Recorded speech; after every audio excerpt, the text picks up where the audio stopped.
Christmas Eve always felt louder at night. The house creaked more, the wind tapped on the windows, and sleep refused to come. That night was no different. Long after the lights were off and the tree glowed softly in the living room, I heard something that didn't belong. A thump, then another. I held my breath and listened. It came from the roof. My heart raced. Everyone said it was just the house settling, but houses didn't shuffle. They didn't slide. Slowly, I slipped out of bed and peeked into the hallway. The air smelled like pine needles and sugar cookies, stronger than before. From the stairs, I saw a shadow move across the living room wall. I stepped down carefully, avoiding the squeaky step near the bottom. The Christmas tree lights flickered, and a red glow shifted behind the couch. Then I saw him.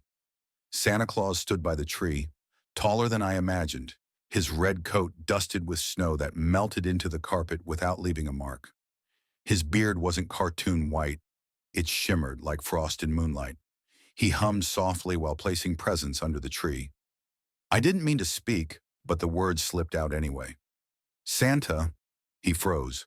Slowly he turned around. His eyes widened, then softened, and a small smile curled under his mustache. Well, he said gently, you weren't supposed to see this. I I couldn't sleep, I whispered.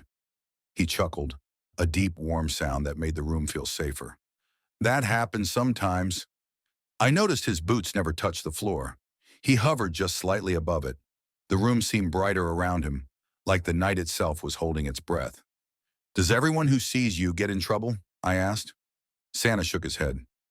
Only those who don't believe. He reached into his sack and pulled out a small box wrapped in silver paper.